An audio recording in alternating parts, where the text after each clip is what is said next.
Hello दोस्तों, मैं हूं गौरव और आज जो है हम यूजीसी नेट का जो है लेक्चर 33 डिस्कस करने जा रहे हैं। तो ये जो लेक्चर्स में हम यूजीसी नेट का कंप्लीट सिलेबस और आप किसी भी लाइब्रेरी साइंस के कॉम्पिटिटिव एग्ज़ाम्स का प्रिपरेशन कर रहे हैं, ये लेक्चर्स आपको सारे कॉम्पिटिटिव एग्ज़ाम्स में ज़रूरत पड़ेंगे। जैसे हो गया यूजीसी नेट हो गया, फिर आपका जैसे केवीएस, एनवीएस, DSSS लाइब्रेरियन, ये सब जो है या स्टेट लाइब्रेरी सर्विस है, इस तरह की किसी भी लाइब्रेरी साइंस के एग्ज़ाम्स का प्रिपरेशन कर रहा हूँ तो उसमें आपको बहुत मदद मिलेगा।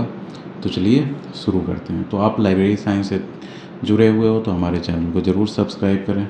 देखिए, तो आज का हमारा टॉपिक है अलर्टिंग सर्विसेज इन library, CAS, STI, inter library loan और डॉक्यूमेंट डिलीवरी सर्विस। तो ये जो है आपका जब लाइब्रेरी सेटअप हो जाता है और उसके बाद मॉडर्न टाइम्स में भी जो है एक तरह से सेलेक्टिव डिसेमिनेशन ऑफ इंफॉर्मेशन हो गया, करंट अवेयरनेस सर्विसेज हो गया, लाइब्रेरी लोन जैसे ILL कहते हैं, इंटर लाइब्रेरी लोन हो गया, जिससे आपके में कोई इन्फॉर्मेशन अवेलेबल नहीं है, कोई बुक या डॉक्यूमेंट नहीं है, तो आप दूसरे लाइब्रेरी से जो है लोन ले सकते हैं और जैसे स्टूडेंट्स हो गए या स्टाफ हो गए उनको प्रोवाइड कर सकते हैं। फिर डॉक्यूमेंट डिलीवरी सर्विस जो मैंने आपको पहले भी बताया कि ये सब के बारे में, तो चलिए आगे डिस्कस करते हैं। तो इंट्रोडक्शन देखो, alerting services in libraries are essential for keeping users informed about new resources, developments and literature in their field of interest.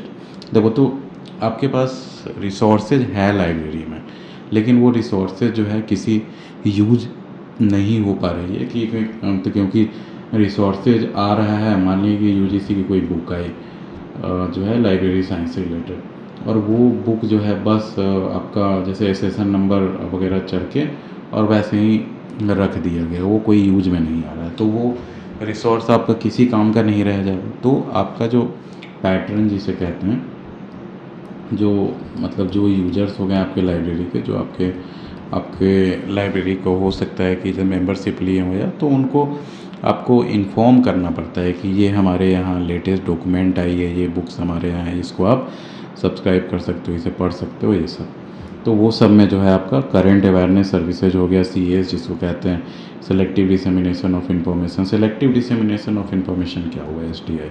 देखो, जैसे मान लो कि कोई रिसर्चर है, वो नीम पे रिसर्च कर रहा है, नीम पे, तो वो अगर ऐसा रेफरल सेंटर में या फिर जो है लाइब्रेरी में ऐसा कह के रखा है कि नीम से रिलेटेड कोई भी डॉक्यूमेंट आती है तो हमें इन्फॉर्म करें, तो क्या होगा कि नीम से रिलेटेड जैसे ही डॉक्यूमेंट आएगा तो उस यूजर के पास जिसने ये हमें नोटिफाई करने के लिए कह रखा है, तो उसे इन्फॉर्म किया जाएगा कि नीम रिलेटेड जर्नल आया है, नीम रिलेटेड बुक आया है, या फिर नीम रिलेटेड कोई रिसर्च पेपर पब्लिश हुआ है, तो ये सब के बारे में आप इन्फॉर्मेशन दे सकते हो। तो ये STI पता चल गया आपको, सिलेक्टेड डिसेमिनेशन ऑफ इन्फॉर्मेशन, क्योंकि इन्फॉर्मेशन, सारा इन्फॉर्मेशन सबको नहीं चाहिए, वो सेलेक्टिव रूप में डिसेमिनेट करना है, मतलब जिसको रिक्वायरमेंट है उस इन्फॉर्मेशन की उसे ही पहुंचाना है। समझ गए। अब इंटर लाइब्रेरी लोन क्या हो गया, IAL पता होगा आपको कि एक लाइब्रेरी में कोई बुक या वर्क वगैरह अवेलेबल नहीं है तो दूसरे लाइब्रेरी से जो है आप कुछ टाइम के लिए वो ले सकते हैं, तो वो लाइब्रेरी ही लाइब्रेरी से लोन लेता है, ये हो गया। अब डॉक्यूमेंट डिलीवरी सर्विस है, DDS है, ये सब भी उसी से रिलेटेड है। तो देखो, करंट अवेयरनेस सर्विसेज सबसे पहले पढ़ते हैं, CAS जो है। देखो, current awareness services are design to keep library users informed about the latest development, publications and additions to the library collection. Simple है कि जो भी लाइब्रेरी कलेक्शन आपका हो रहा है उसमें लेटेस्ट क्या क्या ऐड किया जा रहा है, वो आपका करंट अवेयरनेस सर्विस में आता है। CAS aims to provide up to date information on a regular basis. समझ गए, अप टू डेट इन्फॉर्मेशन जो होगा उसको रेगुलर बेसिस पे आपको प्रोवाइड कराया जाता है। अब देखो, ऑब्जेक्टिव्स इसका समझ गए होंगे, to inform users about the recent publications and development in their field of interest. तो जो उनका फील्ड ऑफ इंटरेस्ट है जिसके बारे में उन्होंने दे रखा है, तो उस फील्ड ऑफ इंटरेस्ट पे उनको बताना है कि आपके इंटरेस्ट की जो है बुक्स आ रखी है। तो ये सब हो गया। To promote new library acquisition and resources, तो नए नए रिसोर्सेज जो लाइब्रेरी में आ रहा है उसका प्रमोट करना। To enhance the visibility and usage of library resources, जैसे हमने 5 लॉ ऑफ लाइब्रेरी साइंस में पढ़ा था कि save the time of the user और एवरी बुक इट्स यूजर और एवरी यूजर हीज हर बुक। तो इसका मीनिंग ये क्या होता था, यही मीनिंग होता था ना कि आप जो है सो जो जिसके रिक्वायरमेंट की बुक है और जो बुक का रीडर है उस तक पहुंचाना लाइब्रेरियंस का दायित्व बनता है। समझ गए? अब देखो method of providing C S जो हो गया करेंट अवेयरनेस सर्विस, वो किस किस तरह से जो है प्रोवाइड किया जाता है। तो बुलेटिन्स आपको पता होगा कि जो है एक तरह से चिपका दिया जाता है नोटिस टाइप का न्यूज़ कि regular bulletins listing new arrivals इन लाइब्रेरी। तो नया नया जो अराइवल्स हैं उसका बुलेटिन चिपका दिया जा सकता है। न्यूज़ लेटर्स जो हो गया, जैसे न्यूज़ लेटर मंथली जो है न्यूज़ लेटर, आप न्यूज़ चैनल्स का भी सब्सक्राइब अगर करते होंगे प्रिंट मीडिया का, तो आपको हर वीकली हो सकता है, डेली न्यूज़ लेटर्स हो सकता है जो आते रहता है, जो आपको बताता है कि जो है ये बुक आई है, ये बुक इसको करा सकते हैं, ये सब टाइप से। तो वो आपको नोटिफाई कर सकते हैं। न्यूज़ लेटर्स किस किस तरह से ईमेल से नोटिफिकेशन भेजा जा सकता है, या फिर आपका जो है व्हाट्सएप या फिर इस टाइप का कोई ग्रुप है आपका, उससे भेजा जा सकता है। तो डिफरेंट तरीके हो सकते हैं। ईमेल अलर्ट देख लो, automated email notifications about new publications articles और बुक्स। आपको ये सब टेस्ट करना है ना, तो एक गूगल स्कॉलर होता है, गूगल स्कॉलर, उस पर आप गूगल स्कॉलर गूगल में टाइप करोगे, या फिर एक से जैसे गूगल ड्राइव होता है, ईमेल होता है, वैसे गूगल स्कॉलर भी होता है। उस पर आप जाके चेक कर सकते हो, उसमें आप रजिस्टर करोगे, अपना इंटरेस्ट बता दोगे, तो आपको जो है उस इंटरेस्ट से रिलेटेड नोटिफिकेशन जो है आपको हमेशा प्रोवाइड होती रहेगी। अब देखो RSS फीड्स जो है, subscription to RSS feeds from relevant journals and database. देखो RSS फीड जो है पहले ज़्यादा पॉपुलर हुआ करता था। RSS फीड में ये होता था कि वो जो है फीड जो है तो ट्रैक करते रहता है जितने भी नए आर्टिकल्स ब्लॉग्स वगैरह पब्लिश होते हैं, और उस फीड में आपको ये आ जाता है कि आपके टॉपिक से रिलेटेड जो है कुछ पब्लिश हुआ रहता है, तो उसमें वो आर्टिकल का लिंक आ जाता है। तो RSS फीड्स हो गया। लाइब्रेरी वेबसाइट से आप कर सकते हो dedicated sections on library website showcasing new arrivals and update. Library websites पे जो है न्यू अराइवल्स का आप कॉलम बना दे सकते हो, या फिर कुछ इस टाइप का, जिससे जो भी नए अराइवल्स होता है वो होगा उसका अपडेट्स आपको मिलते रहेंगे। समझ गए? अब देखो इम्पोर्टेंस इन इंडियन कंटेक्स्ट। तो करेंट अवेयरनेस सर्विस हुआ, उसका इंडियन कंटेक्स्ट में क्या इंपॉर्टेंस है देखो। In India CAS plays a crucial role in academic and research institutions where staying updated with the latest information is essential for scholars and researchers. Many libraries such as Indian Institute of Science IISc जो है बैंगलोर में provide CAS to their users ensuring they have access to the latest scientific and academic development। देखो scientific and academic development जो आपके field का हो रहा है ना, उससे अपडेटेड रहना बहुत ज़रूरी हो जाता है। क्यों? क्योंकि तभी तो आपको पता चलेगा ना कि आप जिस फील्ड में रिसर्च कर रहे हो उस फील्ड में बाकी लोग क्या रिसर्च कर रहे हैं, बाकी दुनिया कैसे आगे बढ़ रही है, ये सब। अब देखो की फैक्ट, देखो 1960s में जो है concept of CAS became prominent with the advancements of information technology. समझ गए कि IT फील्ड जैसे जैसे डेवलप हुआ, करेंट अवेयरनेस सर्विस, देखो कोई भी टेक्नोलॉजी डेवलप होता है ना, तो उस टेक्नोलॉजी को डिफरेंट फील्ड्स के जो हैं साइंटिस्ट हो गए, रिसर्चर्स हो गए या प्रोफेशनल, वो सारे अपने अपने तरीके से देखते हैं कि ये जो है किस तरीके से हम लोग यूज कर सकते हैं।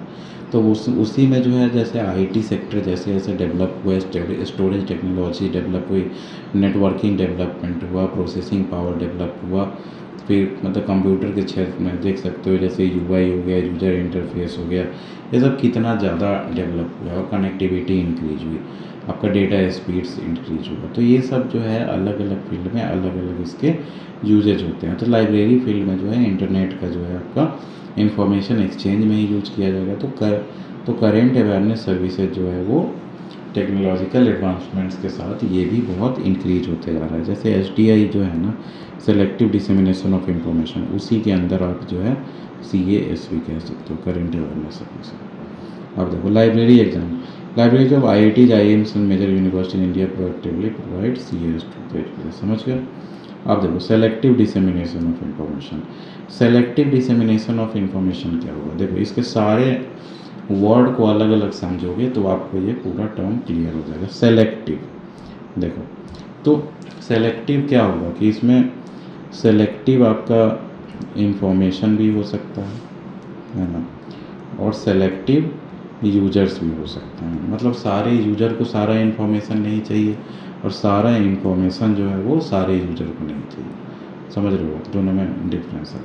तो वही, और डिसेमिनेशन में क्या हो गया, डिसेमिनेशन मतलब डिसेमिनेट करना, जैसे डिफ्यूजन होता है ना, एक जगह अगरबत्ती जलाई जाती है तो पूरे रूम में जैसे स्मेल फैलता है धीरे धीरे, तो वैसे ही डिसेमिनेशन हुआ कि कैसे आप जो इन्फॉर्मेशन या नॉलेज है आपके पास, वो इन्फॉर्मेशन आप फैलाओगे आगे ऑफ इन्फॉर्मेशन। समझ गए ये? तो देखो, selective dissemination of information is a personalize alerting. समझ रहे हो कि पर्सनलाइज, जिसको जिस इन्फॉर्मेशन की ज़रूरत है उसको वो इन्फॉर्मेशन पहुंचाना। That delivers information specifically tailored to the individual needs of users based on their research interest and preferences। समझ गए? अब देखो, ऑब्जेक्टिव्स इसका क्या है, to provide targeted information that matches the specific interest of individual user. समझ गए कि टारगेटेड जो इन्फॉर्मेशन है वो यूजर्स तक पहुँचाने का। To save users time by filtering out irrelevant information. तो इरेलेवेंट इन्फॉर्मेशन है उसको आप फिल्टर आउट कर दीजिए कि आपका जो रेलेवेंट इन्फॉर्मेशन हो वही पहुंच पाए। क्यों? To save the time of the user. समझ रहे हो? To save the time of the user. अब देखिए, to support ongoing research academic work by providing relevant update. समझ गए? अब देखो, प्रोसेस ऑफ SDI क्या है, सेलेक्टिव डिसेमिनेशन ऑफ इंफॉर्मेशन जो है उसका क्या प्रोसेस है। तो वो बेसिकली CAS जैसा ही है, लेकिन ये बेस है हमारा। तो यूज़र प्रोफाइल क्रिएशन, तो यूज़र प्रोफाइल आप क्रिएट करोगे। इसका बेसिक एग्जांपल जो है आपको चेक करना हो तो गूगल स्कॉलर पे आप देख सकते हो। इस पे जाके आपको सारे डाउट्स क्लियर हो जाएंगे। जैसे user profile creation, user profile details about their research interest subjects and preferred type of information. तो यूज़र है वो आप किस फील्ड में रिसर्च कर रहे हैं, क्या आपकी जो है जैसे प्रोफेशनल क्वालिफ़िकेशन है, आपका क्या क्या रिक्वायरमेंट है, किस किस क्षेत्र के बारे में नॉलेज चाहते हैं, आप प्रोडक्ट डेवलपमेंट करना चाहते हैं कि केवल पेटेंट फाइल वगैरह, ये सारा इन्फॉर्मेशन जो है आप उसमें डालोगे। यूज़र जो है एक तरह से प्रोफाइल क्रिएट कर सकते हो, या फिर ये एक तरह से पैटर्न जैसा है।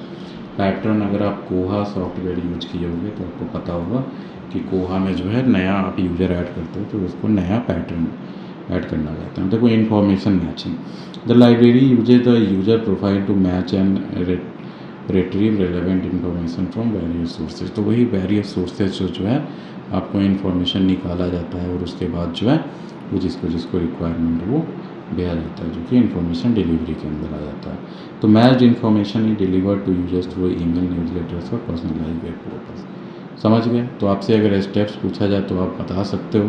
फर्स्ट स्टेप है कि आपका यूज़र प्रोफाइल बनाया जाता है कि यूज़र प्रोफाइल में किस यूज़र को किस चीज़ की रिक्वायरमेंट है, उस अनुसार अब फिर इन्फॉर्मेशन मैच किया जाता है और उसके बाद इन्फॉर्मेशन डिलीवर कर दिया जाता है। आ गया स्टेप समझ में? अब देखो, इम्पॉर्टेंस इन इंडियन कंटेक्स्ट में देखते हैं। SDI is particularly valuable in research-intensive environments such as universities and research institutions in India. It supports scholars by providing them with precise and relevant information, thereby enhancing the quality of research and academic output। समझ गए? की fact देखो, जैसे 1960s में SDI services started gaining traction alongside current awareness service. समझ गए? Example देखो, national Library of Kolkata जो हो गया, नेशनल लाइब्रेरी ऑफ इंडिया जो है कोलकाता में, वेरियस IIT NIT सब में SDI फॉलो किया जाता है। अब देखो, इंटर लाइब्रेरी लोन क्या है। देखो, ये बहुत पहले से चल रहा है, बहुत ओल्ड टेक्निक है कि आपके अगर लाइब्रेरी में जो है कोई बुक नहीं है तो वो जो है आप दूसरे लाइब्रेरी से वो इशू करा सकते हैं, अगर वो आपके जो है आपके टर्म्स अच्छे हैं और आपका उनके साथ MOU है, मेमोरेंडम ऑफ अंडरस्टैंडिंग टाइप का। देखो, inter library loan is a service that allows library to borrow books, articles and other material from other library on behalf of their users. समझ रहे हो? मतलब यूजर्स के बिहाफ पे landing हो रहा है, लेकिन यहाँ पे लैंड कौन करेगा, तो एक लाइब्रेरी दूसरे लाइब्रेरी को लैंड करेगा। समझ रहे हो? दूसरे लाइब्रेरी की जिम्मेदारी नहीं है कि वो यूजर से आके जो है जैसे मांगे कि हमारा बुक दे दो। आपका लाइब्रेरी ही दूसरे लाइब्रेरी से आपके बिहाफ पे लैंडिंग करेगा। This service extends the range of resources available to users beyond the holdings of their home library. समझ गए कि आपका मान लो कि आप आईआईटी दिल्ली से हो। अब आईआईटी दिल्ली में मतलब सारे बुक्स नहीं हो सकते हैं। कुछ बुक्स अगर किसी को इंटरेस्ट आ रहा है, वो अगर मान लो कि दिल्ली यूनिवर्सिटी में वो बुक अवेलेबल है, तो वो दिल्ली यूनिवर्सिटी से अगर आईआईटी दिल्ली की लाइब्रेरी कॉन्टैक्ट में है तो उनसे आपको बुक दिलवा सकती है। और देखो, टू प्रोवाइड ऑब्जेक्टिव्स क्या हो गया, access to material that are not available in the user home library, समझिए क्या हो गया। To promote resources sharing and collaboration among library, to support the research and educational needs of users by providing access to a wide range of material. आ गया समझ में। Process क्या है इसका, ILL का मतलब इंटर लाइब्रेरी लेंडिंग का। तो पहले रिक्वेस्ट डाला जाएगा, the user submits request for the required material to the home library में। फिर उसको सर्च किया जाएगा होम लाइब्रेरी में कि वो हमारे यहाँ अवेलेबल है कि नहीं है। तो home library search for the materials in other library, borrowing the material is borrowed from the lending library and provide to the user. तो वही है, लाइब्रेरी में आपके अवेलेबल नहीं है तो दूसरे लाइब्रेरी से बोरो करके आपको प्रोवाइड कर दिया जाएगा, फिर आपको रिटर्न करना होगा। The material return to the lending library after the user. समझ गया। इंपॉर्टेंस देखते हैं इंडियन कंटेक्स्ट में। In India, ILL is crucial for libraries with limited resources and budgets. It enables libraries to provide access to broader range of materials without the need of for extensive collection. देखो, the इन्फ्लिबनेट जो है, इन्फ्लिबनेट किसका है, ये UGC का platform है। यही जो है एक सोल जो है लाइब्रेरी सॉफ्टवेयर भी इन्होंने लाइब्रेरी ऑटोमेशन सॉफ्टवेयर जो है वो, या लाइब्रेरी मैनेजमेंट सॉफ्टवेयर आप कह सकते हैं, उन्होंने बनाया है। तो देखो, the INFLIBNET centres inter library loan service is a notable example. तो इनक्लिबनेट का भी जो है वो आपका ILL का जो है सपोर्ट प्रोवाइड करता है।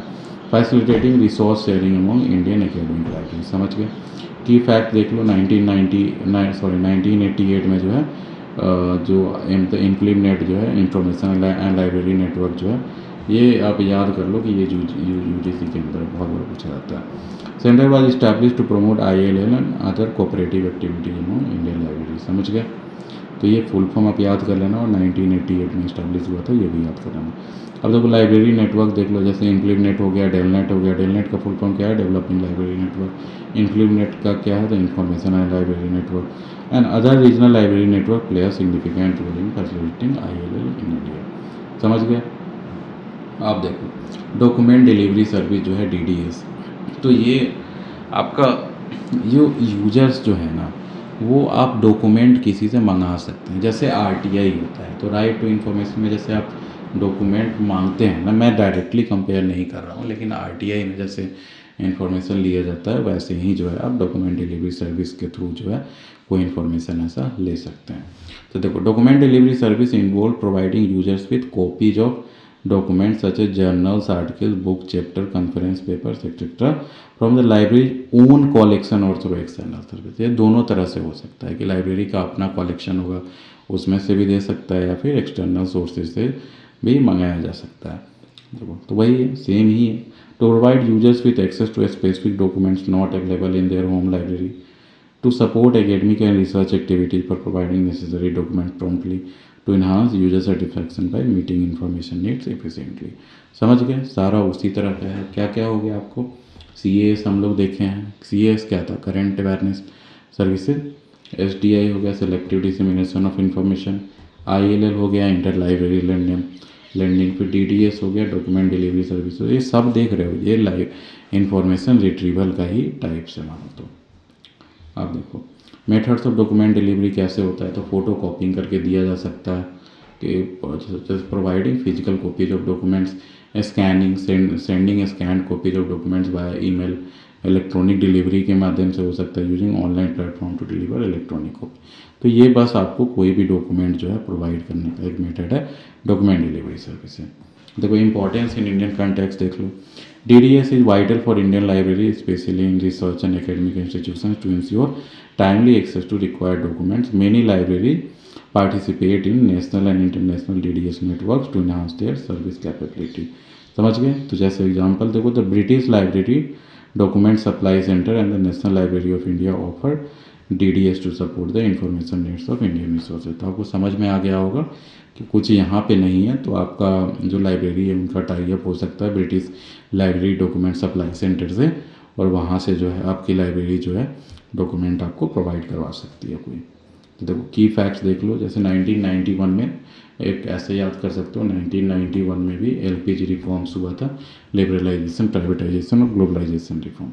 देखो, the National Library of India document delivery services was formally establish. तो कैसे याद करोगे, इनफ्लिबनेट जो था,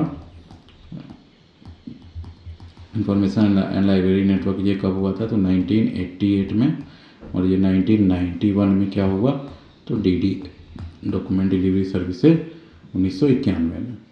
सर्विस प्रोवाइडर्स देख लो, इनफ्लिबनेट हो गया, DELNET and other library network registered DDS in India. तो यहाँ पे हमारा ये टॉपिक ख़त्म होता है।